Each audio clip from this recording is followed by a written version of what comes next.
Tarde, quase boa noite. A gente vai começar agora a live com a Eugênia Gonzaga.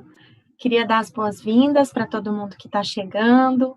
Eu sou a Mariana Rosa, eu sou jornalista, ativista dos direitos das pessoas com deficiência, e tenho hoje aqui essa alegria, essa honra de receber a Procuradora Regional da República, Eugênia Gonzaga, e numa live com total acessibilidade, graças ao apoio do Instituto Alana para essa realização. Então, quero agradecer, registrar também aqui o agradecimento ao Instituto Alana. Antes de passar a palavra para a Eugênia, eu quero também fazer a minha audiodescrição e agradecer todos os parceiros que hoje a gente está transmitindo essa live ao vivo em alguns canais, né? Tem o meu canal do YouTube, o canal do coletivo feminista Ellen Keller, do qual eu sou uma das integrantes, então as companheiras de lá também estão assistindo e compartilhando. O Laboratório de Estudos e Pesquisas em Ensino e Diferença da Unicamp, a Marta está também de olho aí conosco agora. A Rede Nacional da Primeira Infância, agradeço principalmente a Cláudia Mascarenhas, que facilitou essa abertura para a gente, no Facebook com a Abraça, Alexandre, e o Instituto Viva a Infância, tá? Durante a live, você pode enviar suas perguntas, tem uma pessoa que está moderando aí com o meu perfil, não sou eu que estou digitando, é a Flávia, que está trabalhando aqui com a gente hoje. Então, manda as perguntas, os comentários no chat livremente, a gente vai tentar respondê-las aqui ao vivo, e o que não for possível, a gente depois pode tentar comentar nas outras redes, né, ou dar continuidade ao debate de outras formas. É importante dizer que essa live também conta com a presença da Rosane. Rosane é a nossa intérprete de Libras, e também, já falei, né, das legendas e da audiodescrição que vou fazer então agora.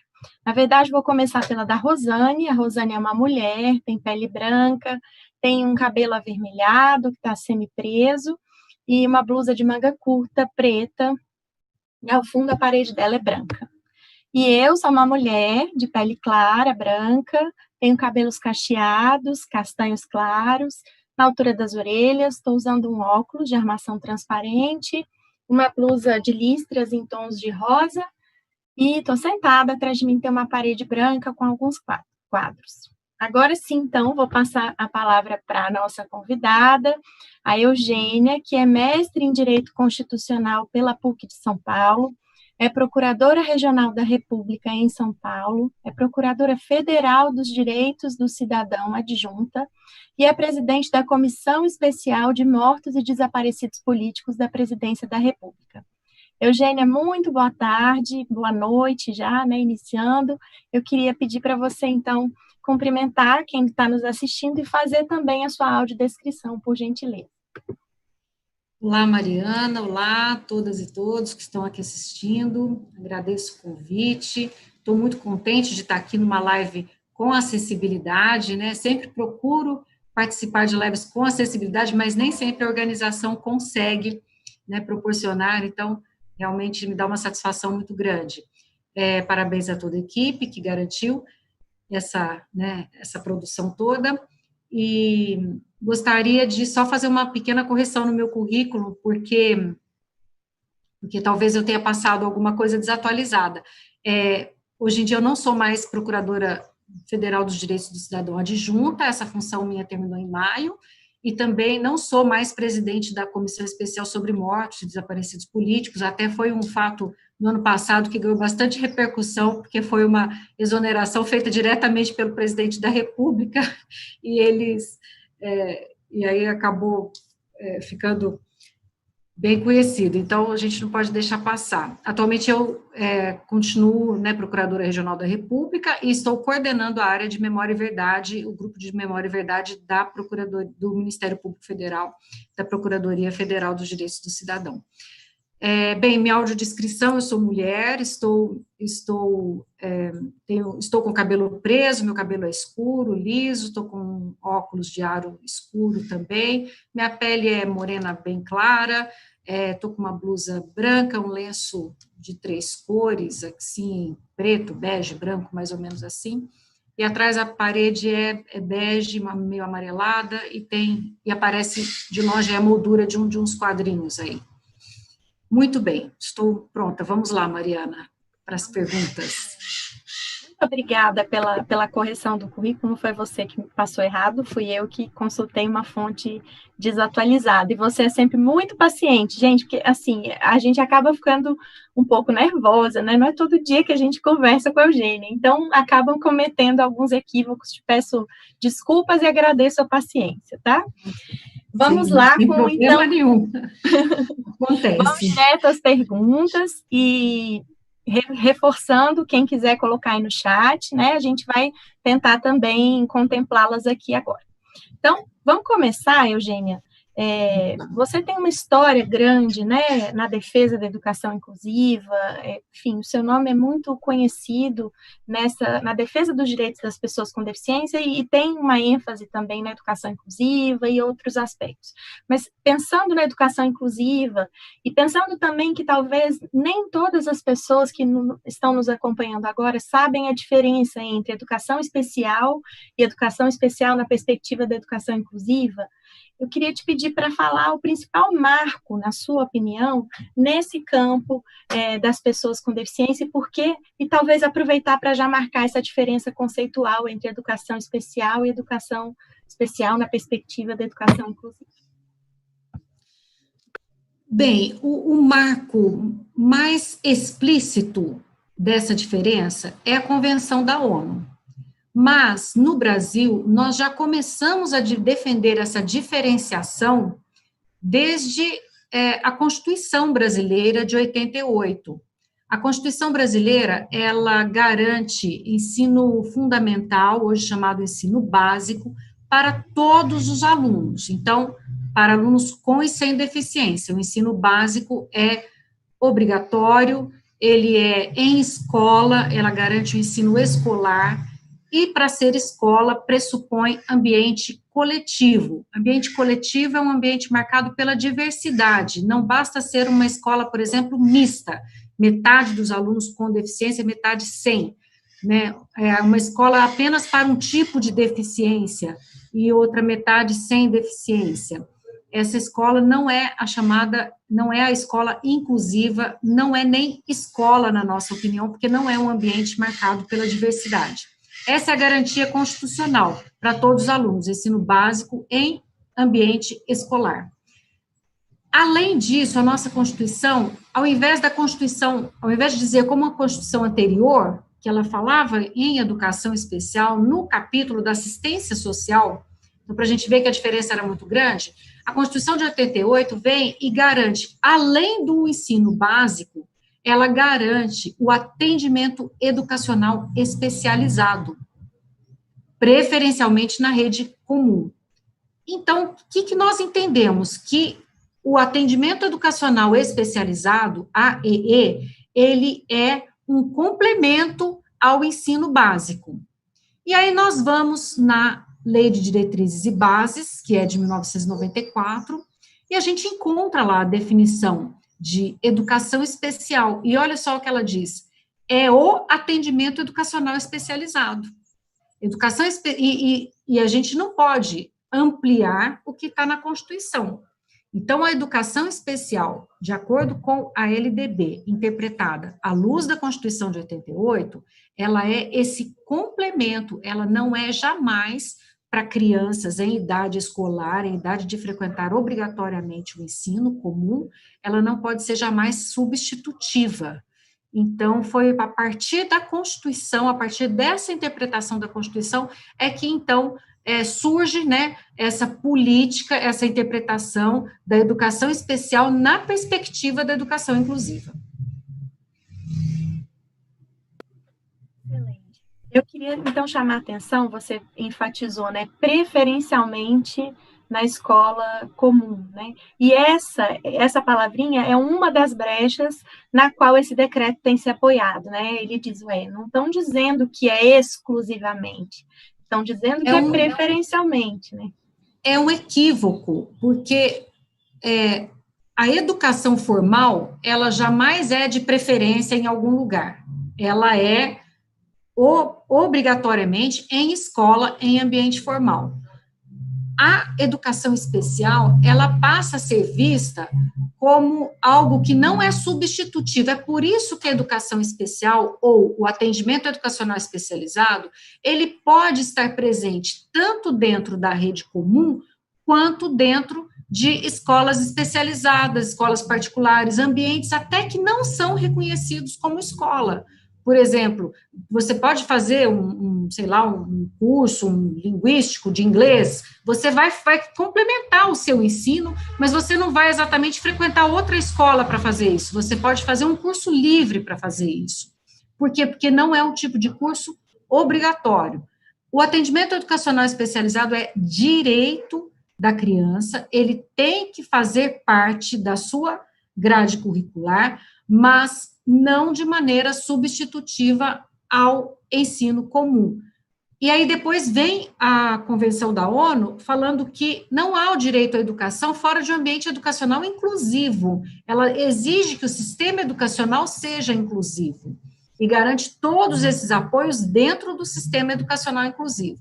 O que o decreto faz é inverter toda essa interpretação, toda essa lógica, né, que permeia o direito de toda criança à inclusão, não é só a criança com deficiência que tem direito à inclusão, né, o ministro Edson Fachin, no julgamento recente, que esse também é um outro marco importante da ação direta de inconstitucionalidade, 5357, foi um precedente muito importante, ele diz que o direito à educação inclusiva não é só da criança com deficiência, é de todas as crianças.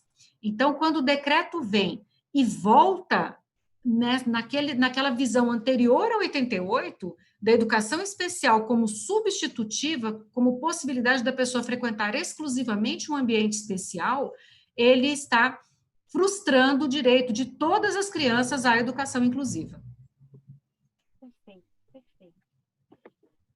Bom, você falou então do marco, que é a Convenção da ONU, e aí nessa sua trajetória, quais seriam os maiores desafios, né? Eu entendo que a convenção é o maior anteparo, né? Talvez tenha sido o maior impulso, o que você destacou. Mas pensando nos desafios, o que você teve que enfrentar nesse percurso, né? Nas suas posições aí ao longo da sua trajetória profissional, quais foram os desafios mais significativos? Olha, a resistência das escolas especiais, das instituições, né, para mim foi uma surpresa muito grande, porque quando eu comecei a atuar nesse tema, eu achava que as instituições especializadas, como a Paz, Pestalozzi, entre outras, seriam grandes parceiras na luta pela inclusão na escola comum. E lá atrás, nós já idealizávamos um modelo de trabalho complementar da escola comum com as escolas especiais, com as instituições especializadas, porque, obviamente, que existe um saber que não pode ser dispensado. Mas isso havia alguma predisposição em aceitar a educação inclusiva de algumas instituições, mas eram instituições isoladas. A política presente dessas instituições era ainda voltada para garantir esse espaço especial como uma possível opção, né, dos pais, o que à primeira vista parece uma coisa até, né, democrática, mas a gente vai ver daqui a pouco que não é, e isso realmente me causou bastante espanto, essa resistência. E temos ainda a resistência também das escolas particulares, o poder econômico que elas têm, né, elas estão muito presentes nos conselhos de educação em geral, desde o Conselho Nacional até os conselhos municipais, e isso dificultou, né, muito, né, essa resistência delas acabou levando até com que a sua federação, né, a COFENEM, se não me engano, entrasse com essa ação perante o Supremo para pedir para que fosse declarada inconstitucional a LBI, quando a LBI diz que não pode haver cobranças extras, né, da pessoa com deficiência. Então, são, como é que eu vou dizer, são resistências bastante, assim, surpreendentes, na minha opinião.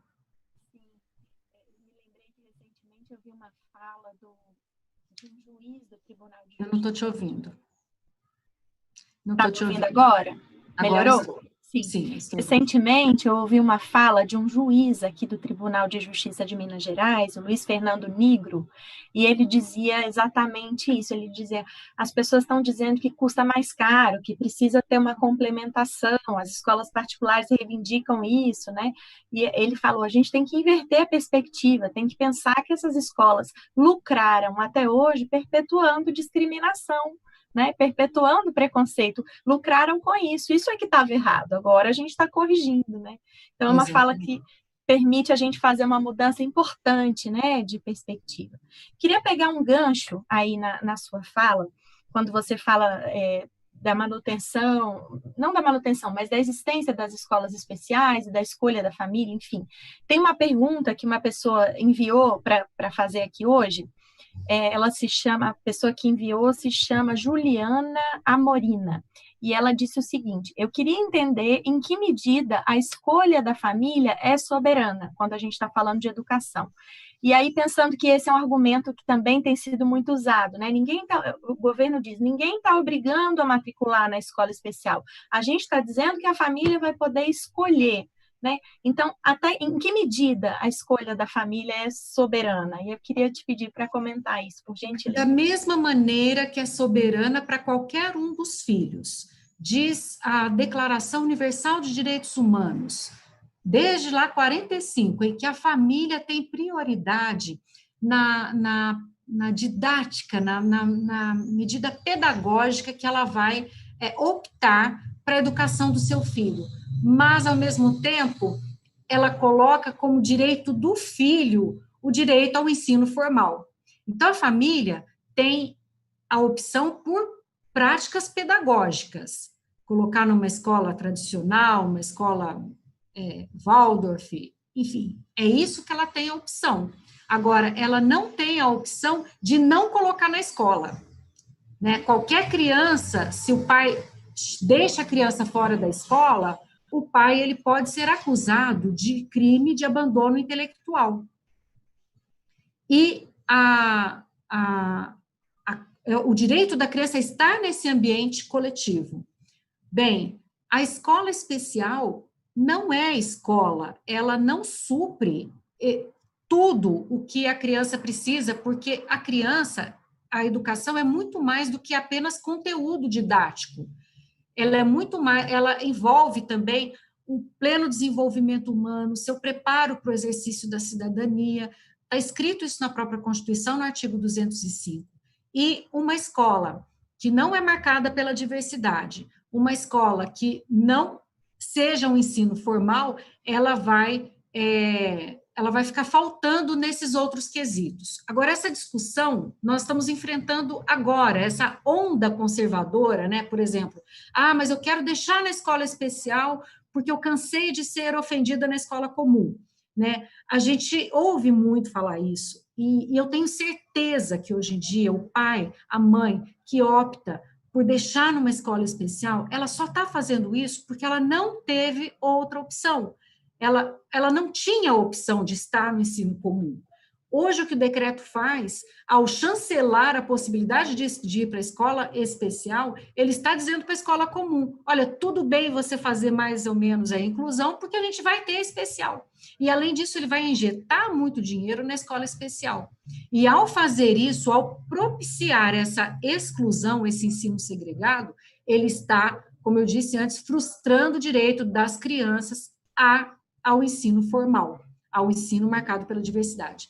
Bem, essa onda que trouxe de volta essa opção pela escola especial é uma onda que está trazendo também à tona as defesas pelo homeschooling, que é uma situação também muito complicada, né? As famílias de religiões tradicionalíssimas que acham que, por exemplo, a escola comum pode não ser uma boa influência para os seus filhos, eles dizem que o filho o filho pode ter acesso ao conteúdo escolar, não é abandono intelectual, porque eles estão dando a aula que o filho precisa dentro de casa. O filho pode ir só para fazer prova. Mas e o resto?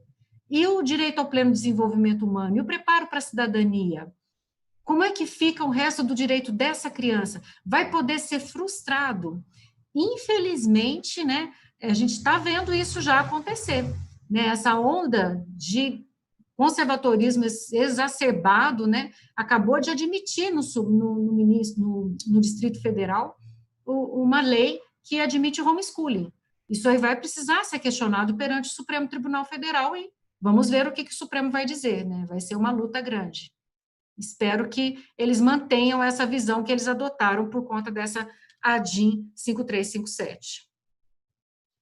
Eugênia, então, considerando isso que você está dizendo, eu posso inferir ou afirmar que, além desse movimento do homeschooling, né, somado com essa injeção de recursos nas escolas especiais, a gente está diante também de um cenário de precarização da escola pública? Quer dizer, o que está em jogo não é só o acesso à permanência das pessoas com deficiência à escola, o que está em jogo é a escola pública. Seria correto eu afirmar isso?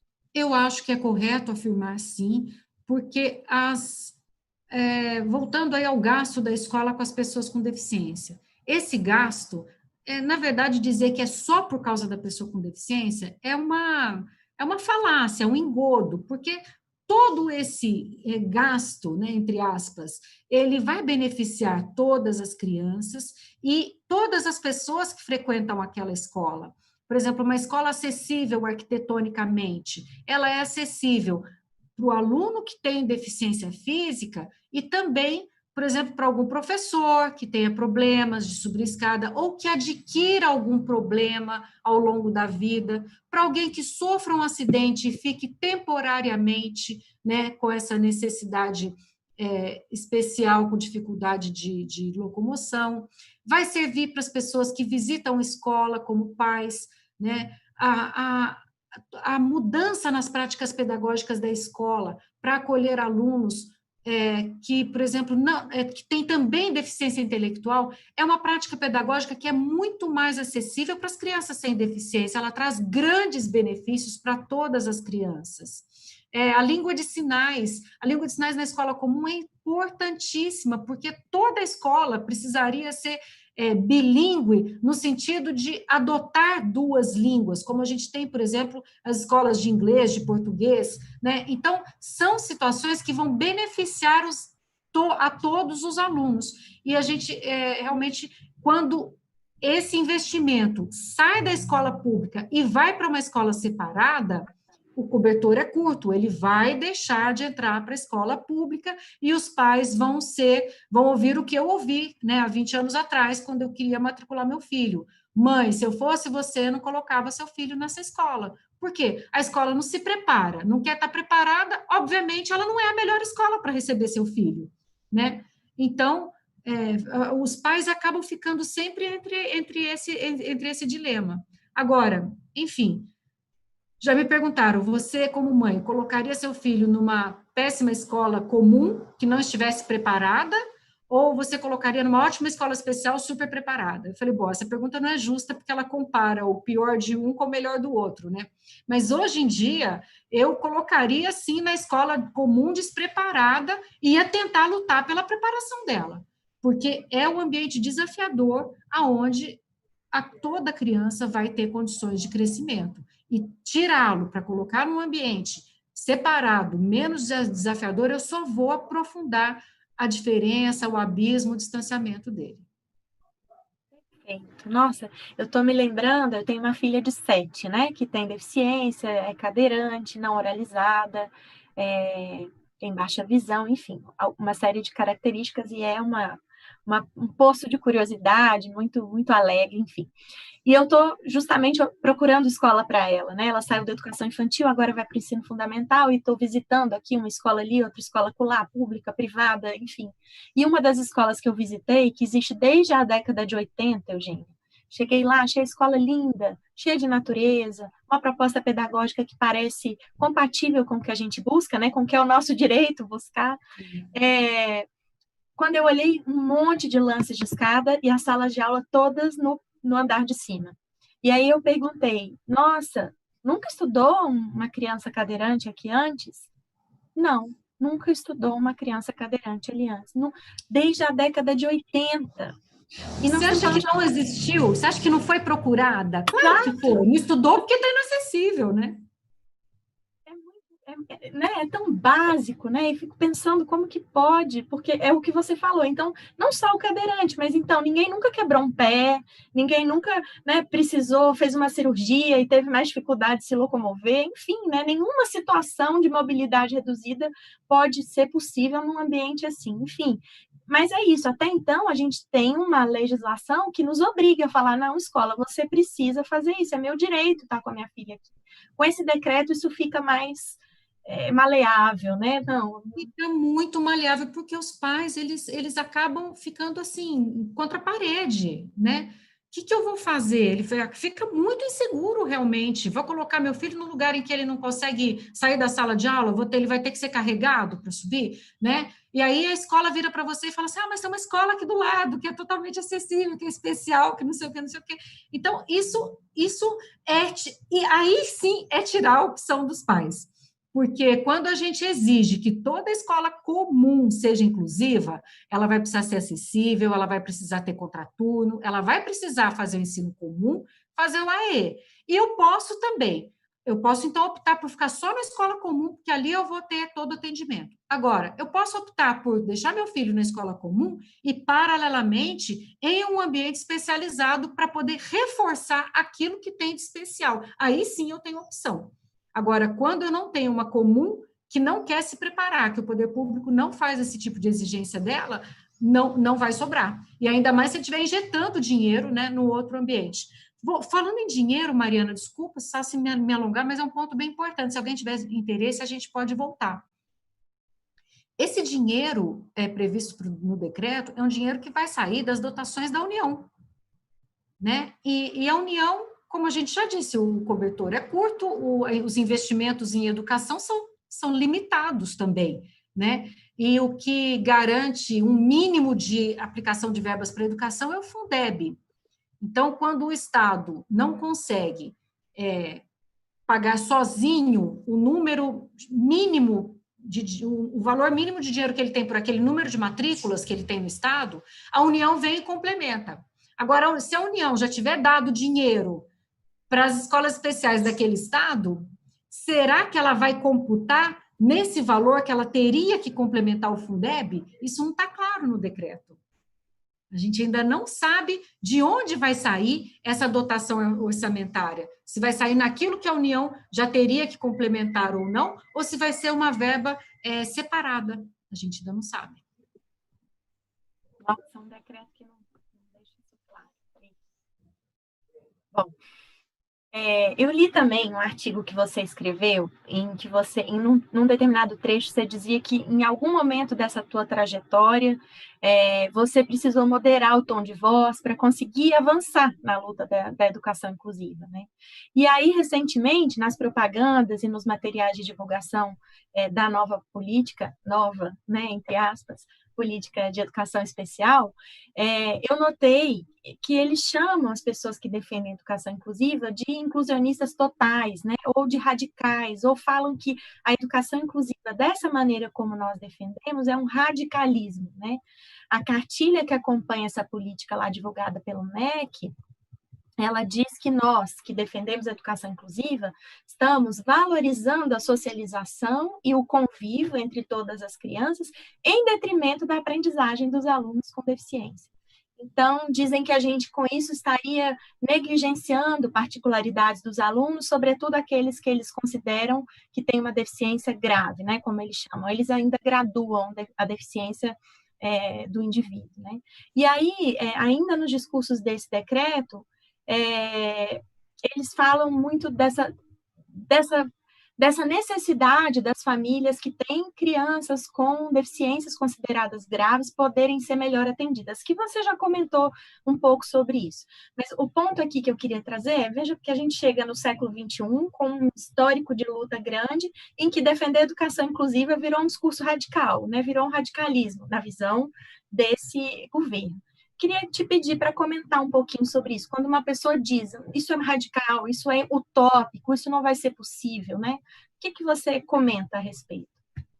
Eu adorei essa pergunta, Mariana, porque essa coisa aí de chamar a gente de radical, né? Isso aí existe desde que a gente começou a defender a educação como direito da criança, né? Ninguém chama de radical alguém que defenda o direito da criança sem deficiência de estar numa escola. Isso não é radicalismo. Mas se a gente defende o direito de criança com deficiência de estar numa escola comum, estamos sendo radicais. Aí a gente já tem uma visão discriminatória, né? Bem, eu gosto muito do termo radical, apesar de eles usarem no sentido negativo, né? Um arcebispo, Dom Mauro Morelli, ele, uma vez assistindo uma palestra dele, e ele disse que chamavam ele de radical por outras questões, né? E ele falou assim, eu adoro isso, porque o contrário de radical é superficial, e radical é o que tem raízes, né? Então, Mariana, eu não tenho nenhum problema com essa coisa do radicalismo, porque realmente nós temos raízes profundas no direito da criança, nós jamais vamos negociar esse direito. Não dá para dizer que a criança pode ficar um tempinho ali separada, depois voltar. Espera, fica em casa esse ano, mãe. Quem sabe ano que vem fica melhor. Essas práticas todas são absolutamente discriminatórias. E quando eu falo da questão da moderação do discurso, é porque logo no início eu levantei toda a legislação que protegia o direito da criança. Apesar de ter um filho com deficiência, eu passei a defender que o direito era dele, não era meu dever garantir para ele o direito à inclusão. E isso algumas mães vinham abismadas falar comigo, como é que você pode fazer isso com o seu filho? Você não está pensando no bem dele. Eu falei, não, eu estou pensando só no bem dele, eu estou sendo, assim, extremamente, às vezes, eu passei por coisas que eu sofri, sim, né? Teve situações que foram difíceis, mas eu tenho certeza que teria sido muito mais difícil deixá-lo de fora, não garantir para ele, né, aquilo que ele teria direito. Então, esse é o radicalismo, é tratar, né, a inclusão, e é um radicalismo que eu falo no melhor sentido. Somos realmente intransigentes com esse direito da criança ao ensino formal, com os apoios necessários em ambiente de diversidade. E porque o contrário disso é ser superficial, né? Então, a gente não vai ser superficial numa coisa tão importante como essa. E junto com essa defesa, então, o que eu dizia era que é crime recusar a matrícula de criança com deficiência, é crime deixar uma criança com deficiência fora da escola, é crime, como faz, por exemplo, muitos especialistas, dizer, olha, eu acho que ele não vai se beneficiar da escola comum, coloca ele numa escola especial. Para mim, essa pessoa está frustrando o direito dessa criança ao ensino comum, e é uma conduta que é prevista como crime na Lei 7853 de 89, artigo 8º, está escrito lá. Né? E quando eu passei a adotar esse discurso assim, bem forte, realmente, né? Uma procuradora, membro do Ministério Público, falar, gente, é crime, isso caiu com peso, assim, né? Muito forte. E quando eu falei, vários promotores e colegas também me apoiaram, porque viram que tinha total sentido naquilo que eu estava falando, que tinha fundamento. Então, a Federação Nacional das APAES orquestrou aí uma campanha contra mim, em que eles distribuíram modelos de habeas corpus de ações, mais de 3.000 habeas corpus contra mim, por conta disso que eu tinha escrito, né, nas cartilhas, dizendo que é crime deixar a criança com deficiência fora da escola, ou, de qualquer maneira, frustrar o direito dela ao ensino comum. E aí foi a partir daí, então, que eu falei, bom, vou moderar o meu discurso, porque eu acho que as pessoas não estão preparadas, né, para escutar isso. Então, não vou mais falar a palavra crime, não vou mais falar, assim, vou tentar dourar um pouco a pílula, né, eugenia, paz e amor, né, tentar dourar um pouco mais a pílula. Mas, por fim, assim, não tem jeito, quando uma ideia faz sentido, é isso que acabou ficando, né? Hoje em dia, para mim foi uma surpresa esse decreto retroceder tanto desse jeito, porque já era uma coisa, assim, bastante introjetada para as escolas comuns, para as escolas, para os professores, que não tinha mais essa faculdade de querer ou não receber a criança com deficiência, né? E aí agora a gente volta a discutir tudo isso novamente. Interessante como o decreto tem dividido, né? Dividido os movimentos das pessoas com deficiência, dividido as famílias, né? Eu convivo também com muitas famílias, né, converso com muitas, e às vezes elas falam para mim, eu entendo, que tem toda uma raiva, uma frustração, uma angústia, eu partilho também disso, é um cansaço, Eu não é partilho também. fácil mesmo, É. né? É muito difícil, mas aí elas falam, você prefere que sua filha fique na escola desenhando lá num cantinho, sendo segregada dentro da escola só para atender o seu desejo da escola regular? Você que é preconceituosa. Ela vai ser muito mais bem atendida se ela estiver numa escola especial, que agora, né, até considerando o que você falou, eu vou chamar de instituição segregada, que não pode se chamar de escola, né? Então cria-se essa, como se só fosse possível escolher, como você mesma disse, entre uma coisa que é uma escola comum ruim, né, que não faz a inclusão, ou uma instituição segregada com algum tipo de preparo, mas que também não é uma escola, né? Quer dizer, se a gente tiver que defender uma política pública tendo só essas duas possibilidades, que projeto de sociedade que nós vamos levar adiante, né? Que mundo... Não, e outra, em total ofensa ao que o próprio país assinou perante a Convenção da ONU, né? Isso vai contra todas as recomendações, todas as observações que já vêm sendo feitas pelo Brasil, pelos comitês de análise, e uma política não se faz aprofundando as falhas, aprofundando os desafios. Toda a política tinha que ser voltada para preparar esse ensino comum sem deixar o ensino especial de lado. Seria uma política que casasse as duas coisas. Por isso que a gente fala política de educação especial na perspectiva de educação inclusiva, voltado para a educação inclusiva. Esse é o direito, volto a repetir, de todas as crianças. É nesse sentido que a gente tem que rumar o nosso barco. Agora, quando a gente pega o barco e começa a jogar bote para lá, bote para cá, e aí cada um vai para um lado diferente, a gente não vai chegar no mesmo lugar, né? O meu menino, meu rapaz, né, já está com 21 anos, ele tem síndrome de Down, então teve momentos, sim, de passar por essas situações muito difíceis, né, de ver que, principalmente já no ensino médio, né, que ele não estava acompanhando exatamente aquilo que a turma, né, fazia, ele teve que fazer algumas atividades diferentes, afinal de contas, ele estava numa escola bastante, né, tradicional e tudo, mas tudo que ele fez foi de um ganho tão grande para ele, tão grande, né?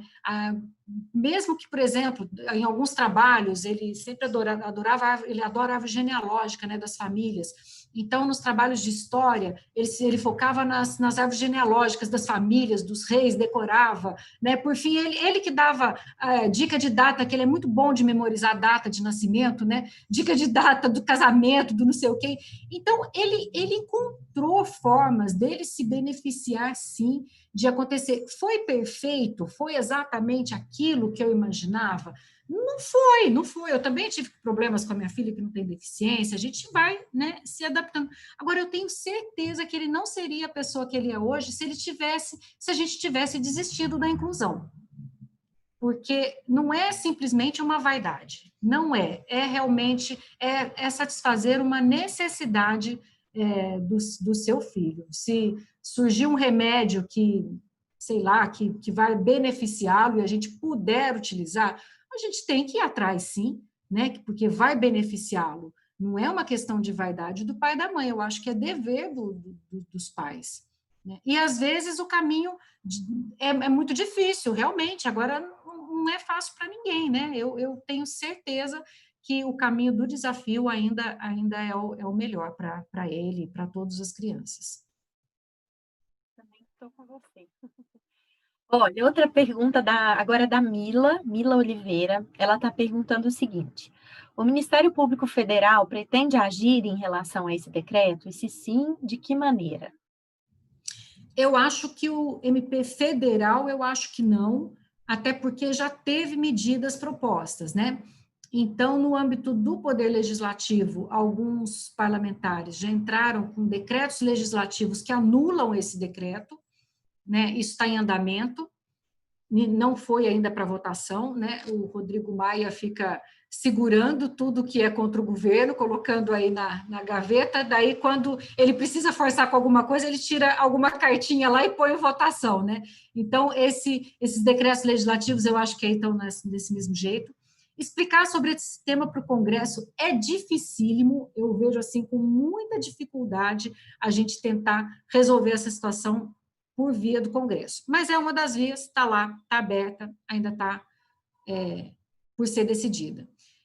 Outra medida que já foi proposta é a da ação direta, a da ação de descumprimento de preceito fundamental, a DPF, que é uma ação parecida com a ADINHA, né, a ação de inconstitucionalidade, é direto no Supremo. Então, já foi proposta por um partido, pela Rede Sustentabilidade, e várias entidades já entraram com aquilo que a gente chama de amicus curiae, amigo da corte, que é para apoiar o pedido feito na ação. E eu já soube que defensorias públicas, ministérios públicos, Federação das APAES, né, uma quantidade imensa de instituições já entrou apoiando. E então eu estou assim confiante, mais confiante nesse caminho perante o Poder Judiciário. Ainda não teve decisão nenhuma. A decisão está com o ministro, a decisão liminar, né, está com o ministro Dias Toffoli. Ele preferiu ouvir primeiro a União. E a União, acho que protocolou ontem, se não me engano, a manifestação dela, né, sobre o decreto, defendendo o decreto, né, mas, enfim, obviamente o decreto reinaugura a possibilidade da pessoa não ficar inclusiva. Eu acho que agora chegou a hora em que a gente tem que defender realmente, direito à inclusão. Hashtag escola que não é inclusiva não é escola. Acho que a gente chegou a hora, finalmente, né, da gente colocar essa questão na mesa, né, e vai ser o Supremo que vai ter que dizer. Então, é uma responsabilidade muito grande. Perfeito, Eugênia. Escola que não é inclusiva não é escola, e educação que não é inclusiva também talvez não possa ser chamada de educação, né? É uma outra coisa. Tem uma pergunta da Camila Borges, ela está dizendo o seguinte: o governo federal tem lançado políticas e proposto aos estados e municípios aderirem ou não, como as escolas cívico-militares e o Plano Nacional de Alfabetização. Quais seriam os desdobramentos para estados e municípios? Seria interessante criar políticas estaduais e municipais? Um dos pontos de defesa que o governo diz, ele fala que essa política não precisa ser obrigatoriamente seguida pelas escolas, é a política dele, ele vai fazer desse jeito. Agora, os municípios, os estados, eles podem fazer como ele quiser. Só que isso vamos dizer, novamente é um engodo, é dourar a pílula, porque, obviamente, os municípios, os estados, eles seguem, sim, aquilo que a União define como política. O papel da União, ela, apesar de ela não ser a responsável por instituir, por manter o ensino básico, né, que abrange o fundamental e o médio, esses ensinos são responsabilidade dos estados e dos municípios, a União Federal, de acordo com o artigo 211 da Constituição, ela tem a responsabilidade de ser a equalizadora, de garantir esse padrão mínimo de qualidade. Então, quando a União ela parte para um caminho, é muito difícil a gente ter um município que vai falar, não, aqui nós vamos fazer de maneira diferente. Até porque daqui a pouco muda secretário, muda secretário de educação, não vai ficar sendo feita uma política a cada gestão. Então, é muito ruim para mim, a meu ver, é muito danoso o fato do governo sinalizar, né, numa direção oposta à Constituição. Isso precisa ser objeto de correção, porque não está dentro da discricionariedade dele, né, fazer um tipo de investimento, um tipo de educação que não atenda aos princípios constitucionais e os compromissos com os quais ele que ele assinou perante a comunidade internacional. Falando e o microfone mudo, perfeito. Vou já emendar mais uma, que a gente está caminhando aqui para os últimos minutos e ainda tem várias perguntas, vou tentar aqui dar conta de algumas. Algumas você já respondeu, então, por exemplo, A Luma perguntou, gostaria de perguntar sobre a PAI, essa instituição pode ser um espaço que exclui, acho que isso já ficou respondido. Aí eu vou para a da Ela CAT. ela pode não ser. Tem a paz que fazem um trabalho de complementação. Tem a paz que não recebem exclusivamente a criança no seu espaço, que faz apenas realmente o atendimento especializado, mas elas são exceção. A Cate, espero estar pronunciando corretamente o nome, Cate Cristina, ela está dizendo o seguinte: Oi, meus filhos são autistas de alto funcionamento. Conseguem ler e escrever, ainda que com dificuldade, e querem fazer faculdade. Como será isso com esse decreto? É o que eu já acho que todos os pais se perguntam, né? Como será? Porque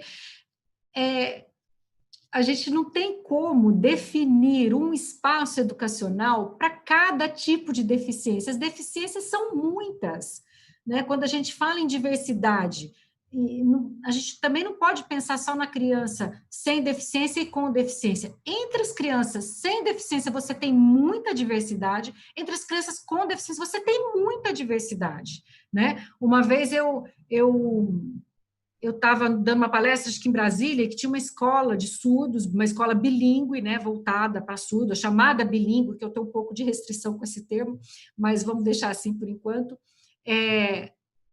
A escola bilíngue voltada para surdos, e o menino surdo foi excluído da escola comum, quer dizer, da escola bilíngue, voltada para surdos, né? Eu falei, mas como assim, o menino é surdo? Aí a professora respondeu, mas era um surdo autista. Eu falei, tá, então a gente vai ter que criar uma escola para o surdo autista, né? Tem o autista de altas habilidades, é por isso que a gente tem que investir na escola comum, que ela precisa atender a esses papéis, inclusive os de altas habilidades, porque, do contrário, a gente vai ficar fazendo espaço separadinho, espaço separadinho, espaço separadinho, e não vai conseguir, né?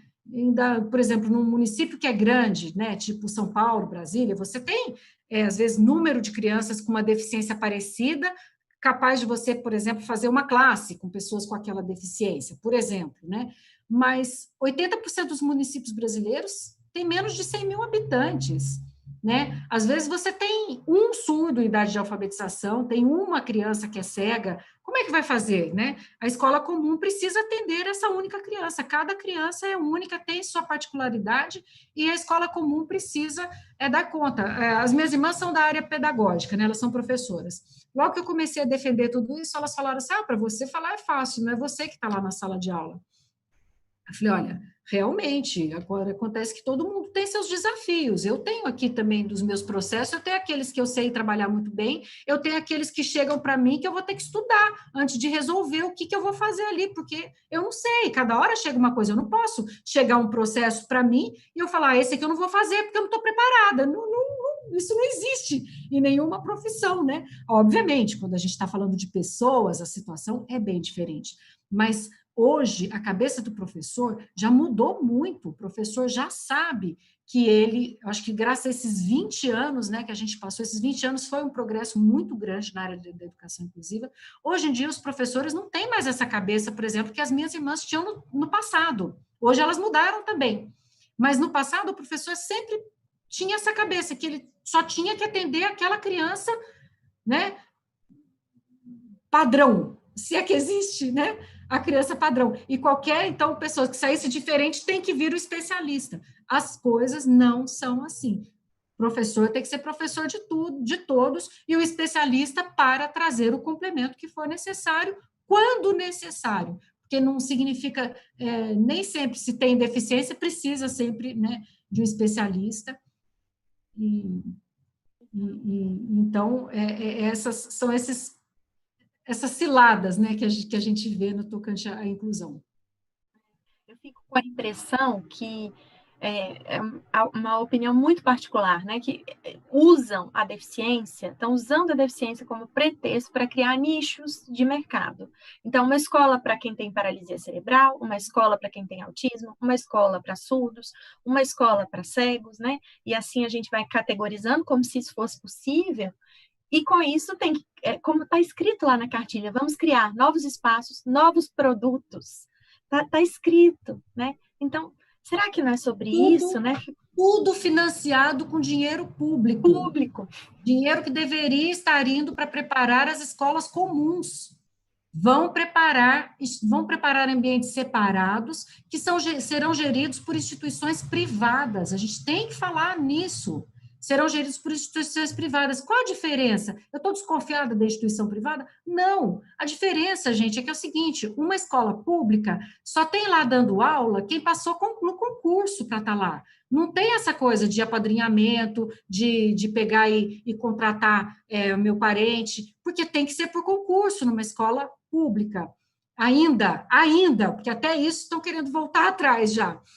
Qualquer compra que for feita por uma escola comum é objeto de licitação, é objeto de tomada de preços, né? Não é aberto. Agora, a instituição privada, ela tem muito mais liberdade de fazer esse tipo de contratação, ainda que ela venha a prestar contas desse dinheiro público que ela recebe, né? A gente sabe que o mecanismo, ele não tem como olhar tudo lá na ponta, se ela tem mais facilidade de fazer compras, de contratar pessoas. Então, e mais, né?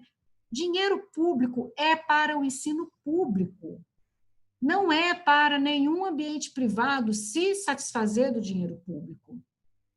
Né? Você pode ter financiamento de ONGs, mas são financiamentos de congressos, de eventos, de coisas muito específicas. Não é financiamento para o seu funcionamento integral a vida inteira. Né? O que as instituições privadas conseguiram até hoje, e vão aprofundar isso, é conseguir o seu financiamento exclusivamente com dinheiro público para sempre, e num volume que às vezes é um volume muito alto. A gente vê algumas rapazes aí no interior do Paraná e tudo, que são clubes fantásticos, com piscina, com raia olímpica, para ser usado por pouquíssimas crianças. Aí eles falam assim, não, a gente abre para a comunidade poder usar também. Ah, então aí acontece inclusão nesse horário? Não, eles usam em horário separado. Então tem a hora da comunidade, tem a hora que vão os alunos. Quer dizer que nem ali, né, você tem essa possibilidade de inclusão, de integração, sei lá. Então, é uma distorção. E está tudo escrito lá no decreto. Eu não sei aonde a gente vai parar se isso aí realmente for colocado em prática. Olha, Sônia Marta Oliveira está perguntando, uma questão para a procuradora. Qual a compreensão sobre o artigo 24 da Convenção? O 24 é o que garante o direito à educação, né? Eu estou sem ele aqui no momento, mas ele é o que dá para nós todas os caminhos, né, que a gente tem que seguir para poder garantir que o sistema seja inclusivo. Ele fala que tem que garantir o direito à educação no sistema educacional inclusivo. E aí, as pessoas que vivem tentando interpretar o contrário, falam assim, não, olha só, é o sistema que tem que ser inclusivo, não é a escola que tem que ser inclusiva. Então, se o sistema tem escolas especiais e comuns, o sistema é inclusivo. Gente, não é assim. É a mesma coisa de falar assim, fulano é forte como um touro. Ele é um touro? Não, ele não é um touro, entendeu? Se precisar de um touro, vai ter que chamar um touro, não vai chamar o fulano que é forte como um touro. Então, é uma distorção dos raciocínios. É a mesma coisa no passado, quando as pessoas falavam assim, a minha escola é inclusiva. Ah, a escola é inclusiva, que legal como vocês trabalham. Ah, a gente tem 18 salas comuns e 3 salas especiais. Não é inclusiva. Não é inclusiva. Não é inclusão quando você tem escolas de inclusão, escolas comuns. O decreto fala isso. O decreto fala que tem as escolas regulares inclusivas. Quer dizer que se ele pressupõe que vai ter regular inclusiva, é porque vai ter regular não inclusiva. Né? Está equivocado. Não é inclusão quando você tem salas dentro de uma mesma escola que tem crianças com deficiência e outras salas que só tem crianças com ou sem deficiência. Isso está errado, isso não é inclusão. Então, o sistema educacional inclusivo é aquele que a inclusão perpassa todos os seus ambientes, todas as suas políticas. Isso que é sistema educacional inclusivo, e é isso que a ONU diz. E ela garante ali uma série de requisitos que, se a gente ler todos, a gente vai ver que é garantindo o ensino básico, formal, para todos os alunos, com os apoios necessários. Para mim, é essa a interpretação do artigo 24. Olha, ainda tem mais um pouquinho aqui para a gente ir. Tem o Valdo Nóbrega, que está dizendo o seguinte, O que é inclusão de fato? Fazer os PCDs conviverem com os demais ou aplicar o ensino diferenciado para os PCDs? Porque as duas coisas juntas não dá, né? Ele escreveu. A professora Mantoan, que é boa nessas coisas, né? Eu também ficava muito assim, quebrando a cabeça, né? Porque a gente pensa na inclusão como um colocar em. Na verdade, a gente tem que ver a inclusão como um estar em, como um fazer parte. Você não pode pensar no colocar. O locus educacional de toda criança é com a sua geração, é com a escola que o pai escolheria, para aquele filho, naquele bairro, com ou sem deficiência. É a escola que recebe esse aluno e fala: vamos fazer o melhor por ela, né? Vamos atender às suas especificidades. Né? A questão do currículo, diferenciado ou não diferenciado. Tem muitas maneiras de você atender à diversidade. Você tem as escolas que já fazem currículos diferenciados para todos e que, na verdade, ao invés de dar matérias diferentes, elas mudam o olhar da correção. Né? Então, às vezes, a matéria é a mesma, mas cada aluno vai trazer uma resposta diferente, cada aluno vai trazer um enfoque diferente. Então, é quase que como você eliminar os degraus da escola, né? A gente tem, né, nessas linhas tradicionais da escola, a coisa de ter que tirar, por exemplo, 5 ou 6 em todas as matérias, né? Isso é uma coisa que funcionou no ensino que a gente pode chamar assim, que privilegia o medíocre, né? O medíocre não no mau sentido de ser, né, idiota, tudo, não é nisso. O medíocre de ser mediano. Se a gente consegue tirar 5, 6 em todas as matérias, você está na média, né? Agora, quantas pessoas têm que, às vezes, tem uma dificuldade impressionante na matemática e tem uma facilidade imensa de memorização, de leitura, de interpretação. Essa pessoa, ela tem que ficar fora da escola. Na escola que privilegia o medíocre, ela tem que ficar fora da escola, porque ela é excluída. Só vale aquele que dá a resposta que o professor esperou. Então, no ambiente educacional inclusivo, toda a experiência que eu tenho, mostra que é isso. A inclusão é envolver, não colocar em. Né? É partir do princípio que a criança pertence àquele espaço. Ela não está ali por um favor para ela, um favor para as mães. Ela pertence àquele espaço. E isso é muito fácil quando as crianças são bem novas. Quanto mais cedo a inclusão começa, menos as crianças percebem as diferenças, menos elas, sabe, menos elas se dão conta, elas vão crescendo juntas. Obviamente, chega na fase da adolescência, pode acontecer, né, situações ruins, criança nova chegar, mas os próprios alunos vão dando um jeito de uns ensinarem os outros, de explicar. As experiências que eu vi com pessoas que eu conheço, assim, foi um crescimento muito grande para todas as crianças. E essa questão da prova, né, da correção, é difícil, mas é difícil apenas para a escola que não muda o seu olhar. Quando a escola muda o olhar e ela admite que ela pode ter diferentes respostas para aquilo que ela está ensinando naquele momento, diferentes posturas, a coisa começa a fluir normalmente. Quer dizer, normalmente nunca é, né? Porque escola é escola, é difícil para todo mundo, né? Mas é possível, sim. Eu fico pensando, né, nesses contextos, o quanto a gente ainda tende, a gente como sociedade, né, tende a atribuir o fracasso escolar única e exclusivamente a uma característica do aluno. Então, uma hora é a deficiência, é porque ele é assim, é porque ele não enxerga, é porque ele não anda, é porque ele tem uma deficiência intelectual, é porque, enfim, ou porque ele é mau aluno, ele não gosta de estudar, né? A gente, aí tirando a deficiência do contexto, a gente fala, ele não gosta de estudar, ele não para quieto, né? E toda vez que a gente vai por esse percurso de responsabilizar o aluno pelo seu fracasso escolar, fico pensando que a gente perde a oportunidade de ser radical e de ir na raiz do problema, né? E de pensar, mas por que esse aluno não está sendo bem-sucedido na sua trajetória, né? Qual é o contexto que ele está inserido na sua casa, na sua família, nos espaços aos quais ele pertence? Qual é a qualidade do ensino que está sendo disponibilizada para ele, qual é o contexto da escola, né? Como é a gestão dessa escola, tantas perguntas que a gente pode fazer antes de chegar no aluno, né? Quantas perguntas sobre o ambiente, sobre as relações. Então, toda vez que a gente vai direto no aluno, me parece que a gente quer resolver um problema muito rápido, só que ao invés da gente ir na raiz do problema, a gente fica na superfície, como você disse, né? E aí a gente não resolve o problema.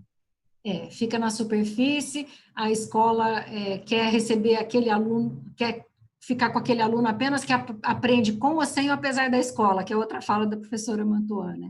Então, qualquer diversidade, qualquer situação difícil no para-sentado, o problema é dele, pai, mãe, né? Vem aqui. Claro que a escola tem que estar junto com os pais, né? Mas a gente vê muita gente excluída por questões desse tipo. E a gente nem precisa falar exatamente de deficiência. Exatamente.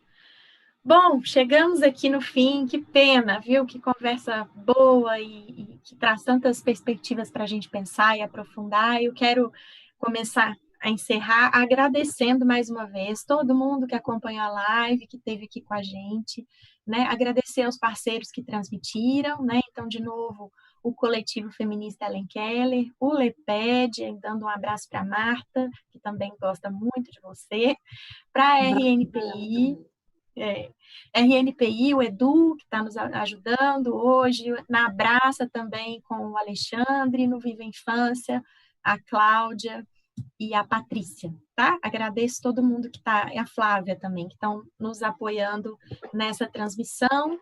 Agradeço também ao Instituto Alana, mais uma vez, por ter viabilizado essa conversa de modo acessível para todas as pessoas, a Rosane, que fez a nossa interpretação em Libras aqui, Ellen, Kleberson, outra Flávia, que está aqui mediando, e deixo então com você, Eugênia, as palavras finais aí para você se despedir, deixar alguma mensagem por último. Se eu puder fazer um último pedido, é assim, como é que a gente mobiliza as pessoas que acham que esse assunto não é com elas? Como é que a gente convoca a sociedade para reivindicar esse direito, que é um direito de todo mundo? Mariana, você também é mãe, né, de uma criança com deficiência. Quando você fala assim, eu me vejo muito em você, né, nessa ânsia que a gente sempre tem, essa pressa que a gente tem, né, de resolver. E a inclusão é uma bandeira muito difícil, né? As pessoas falavam assim, você é de direita ou de esquerda? Eu falo assim, olha, eu sou principiológica, eu trabalho com um tema, né, da inclusão de criança intelectual na escola, que você não vai achar ninguém compreendendo nada, em lugar nenhum, né? No debate presidencial acho que era Dilma e Aécio, fizeram essa pergunta sobre as pais, os dois saíram pela tangente, responderam igualzinho, né? Assim, uma decepção, é uma luta realmente, Mariana, assim, sensibilizar as pessoas, né? O caminho é esse, nós estamos fazendo, acho que nesses anos a gente mudou muita coisa, a mídia tradicional enfrentou esse tema, várias matérias, né, sobre inclusão, eu fui convidada várias vezes para falar, mostrando escolas com crianças com e sem deficiência.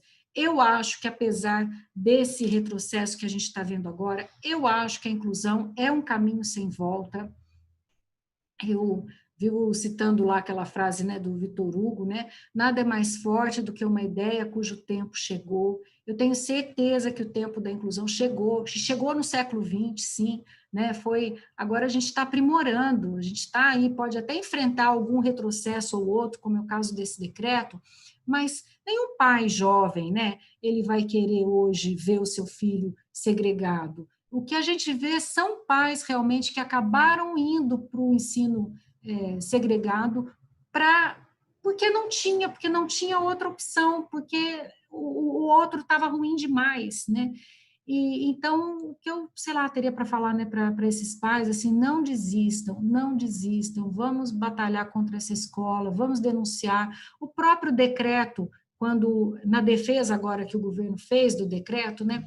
Ele repete essas palavras. Não, a gente não está falando que a escola não precisa ser inclusiva, a gente só está falando que tem que ter opção. Então, a gente ainda tem a via, sim, de cobrar que a escola seja inclusiva. A gente tem essa via. Isso aí não nos foi tirado pelo decreto. A gente sabe que, na prática, a consequência dele vai ser terrível, vai tirar dinheiro da escola pública, mas nada foi deixado, nada foi retirado no sentido de continuar. Claro que o direito da criança é a escola, nenhuma escola tem o direito de recusar matrículas.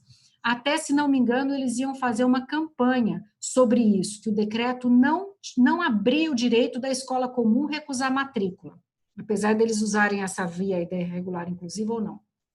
Então, instrumentos para lutar pela inclusão aí dos nossos filhos, das nossas crianças e de todos os nossos filhos, né? Eu vejo, hoje em dia, bem dessa maneira que eu estou falando aqui, né? Inclusão, direito de todas as crianças. E os pais de crianças sem deficiência, eu vejo que eles mudam muito quando eles veem os ganhos para os seus próprios filhos, né? No ensino médio do meu filho, quando ele foi lá pegar o diploma, ele foi aplaudido de pé por 700 pessoas lá, né? Os outros pais estavam realmente felizes, emocionados, felizes com o crescimento dos filhos deles, né? De estar naquele espaço. Então, minha mensagem, se puder, né, dar alguma, né, não desista, o direito é da criança e a gente tem, né, esse dever aí de garantir o crescimento dele, por mais que as pessoas digam, né, que isso pode ser muito difícil. Queria também agradecer a todas as pessoas que você citou, as instituições, Leped, Alana, parabenizar você, Mariana, porque eu já vi alguns vídeos seus na internet, são, assim, realmente muito didáticos, muito, sabe, você tem o poder da palavra, de falar para os pais, de convencer, viu? Então, continua fazendo eventos desse tipo e que o caminho para a gente sensibilizando é por aí mesmo. Muito obrigada, Eugênia. Nossa, muito feliz, muito honrada e aprendi muito te ouvindo aqui hoje. Assim, não tenho nem palavras para dizer. Se a gente tem algum desgosto nesse tempo, né, que está sendo tão difícil, te ouvir e saber que eu vivo na mesma época que você e tantos que estão aqui nos ouvindo me dá muito fôlego, né? Então, vamos seguir juntas, porque a humanidade precisa avançar e não retroceder, né? Escola especial é retrocesso social, é isso que a gente precisa dizer, né? E, aliás, não é nem escola.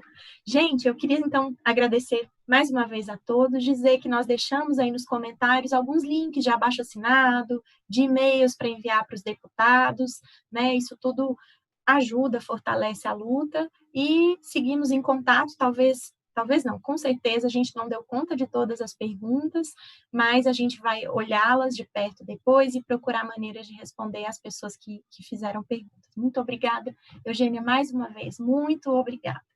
Abraço a todos.